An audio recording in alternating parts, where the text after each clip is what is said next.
আসসালামু আলাইকুম ওয়া রাহমাতুল্লাহ ওয়া বারাকাতুহু। জুম্মা মোবারক।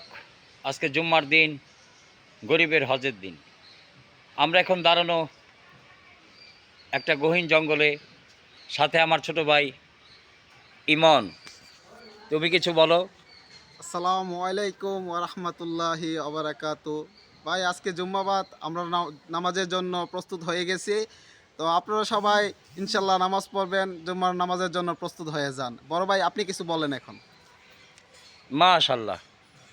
আমি আর কি বলবো, বলার তো অনেক কিছুই আছে। তো যাই হোক, সবাই নামাজ পড়ুন, সারা বিশ্বে নামাজকে কায়েম করুন, ইসলাম সারা বিশ্বে ছড়িয়ে দিন। সবাই দিনের ফিকিরে চলে আসি, ইনশাল্লাহ আবার দেখা হবে। আসসালামু আলাইকুম ওয়া রাহমাতুল্লাহ ওয়া বারাকাতুহু।